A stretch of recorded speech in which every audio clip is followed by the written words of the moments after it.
the man who earned $400,000 and had nothing. Marcus Coleman made $400,000 last year, not $40,000, not $140,000. $400,000. He drove a BMW. He wore a Rolex. He picked up every dinner tab and never flinched at the bill. He was the guy everyone assumed had it figured out. In December of that year, Marcus sat in his kitchen, alone, staring at a notice from his bank. His checking account had $214 in it, and his mortgage was due in 6 days. He wasn't lazy.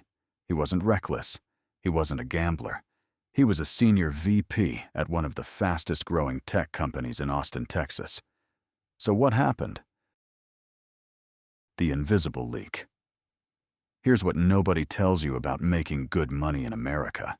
The more you earn, the better you become at disguising a broke mindset.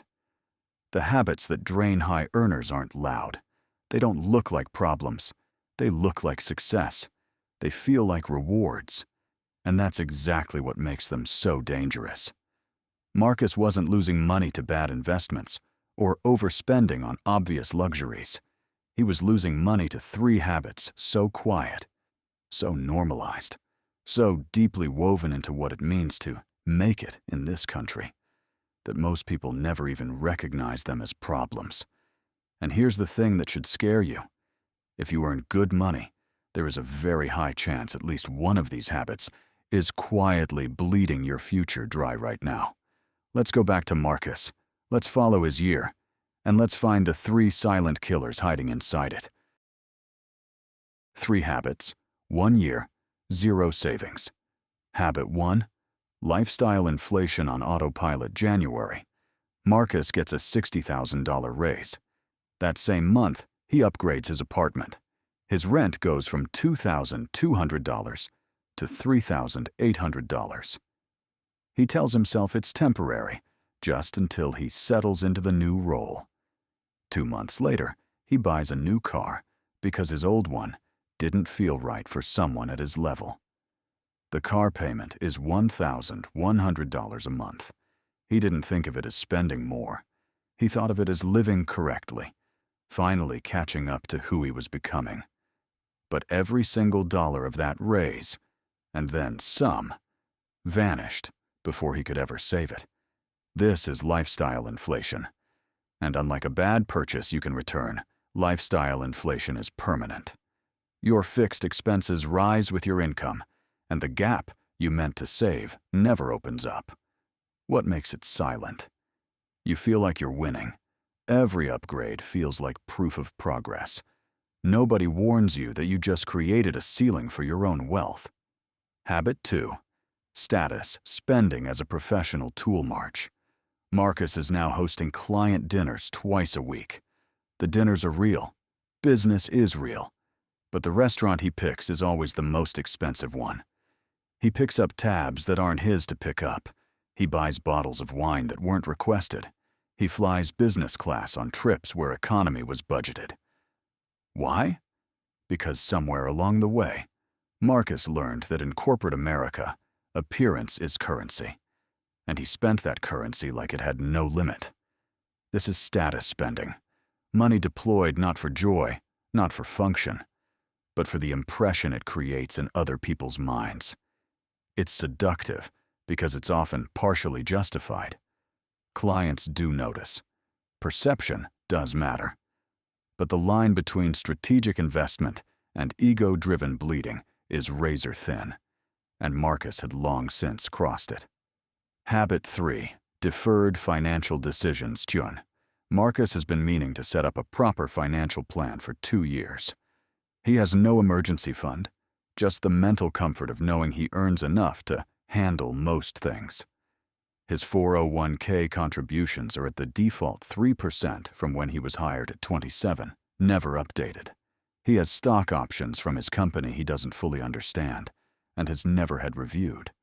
He intends to deal with it when things slow down. Things never slow down. And this is habit 3, the procrastination of financial clarity. High earners are often high performers, deeply focused on the next task, the next quarter, the next promotion. Financial planning feels like a separate world, a future problem, something for when you have time. But money doesn't wait. It compounds, either for you or against you. Every month Marcus didn't act. The cost of inaction grew quietly in the background.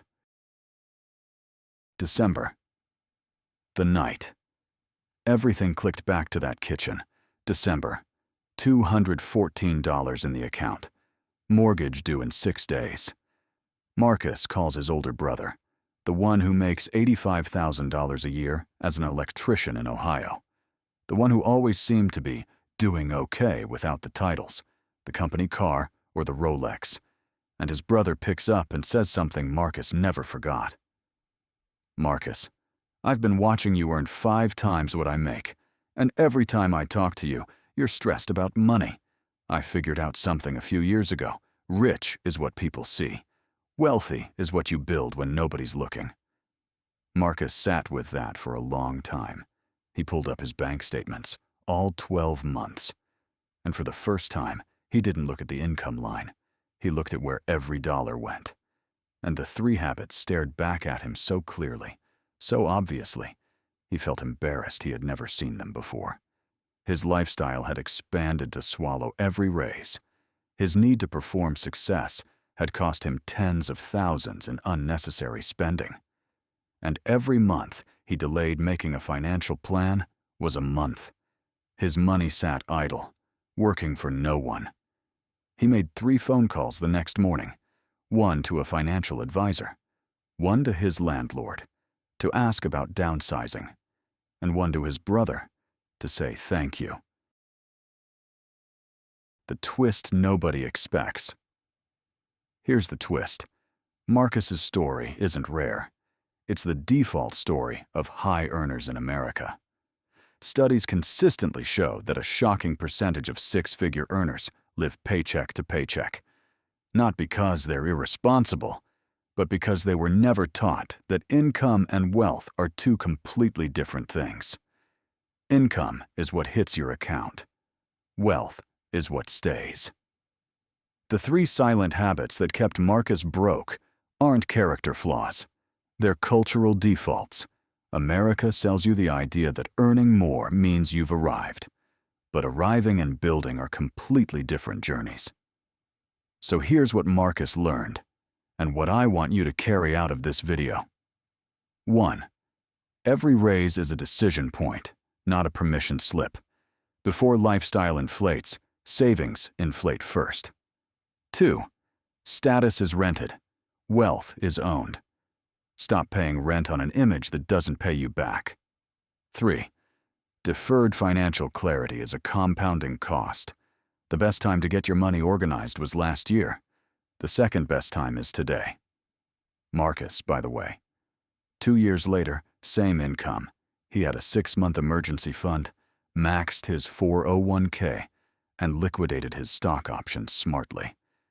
He still drives a nice car. He still eats at good restaurants. But now, when he picks up the tab, he doesn't feel the weight of performance. He feels the lightness of a man who knows exactly where he stands. That's the difference between looking wealthy and being wealthy. Which one are you building? Wealth doesn't announce itself. It builds in silence. Marcus's brother wasn't loud about money. He was just consistent. That's it. No secret. No shortcut. Just quiet, boring, right decisions, repeated. You can start that today. Subscribe to Cash Narratives and share this with someone who needs to hear it. New story every week. Let's build something real.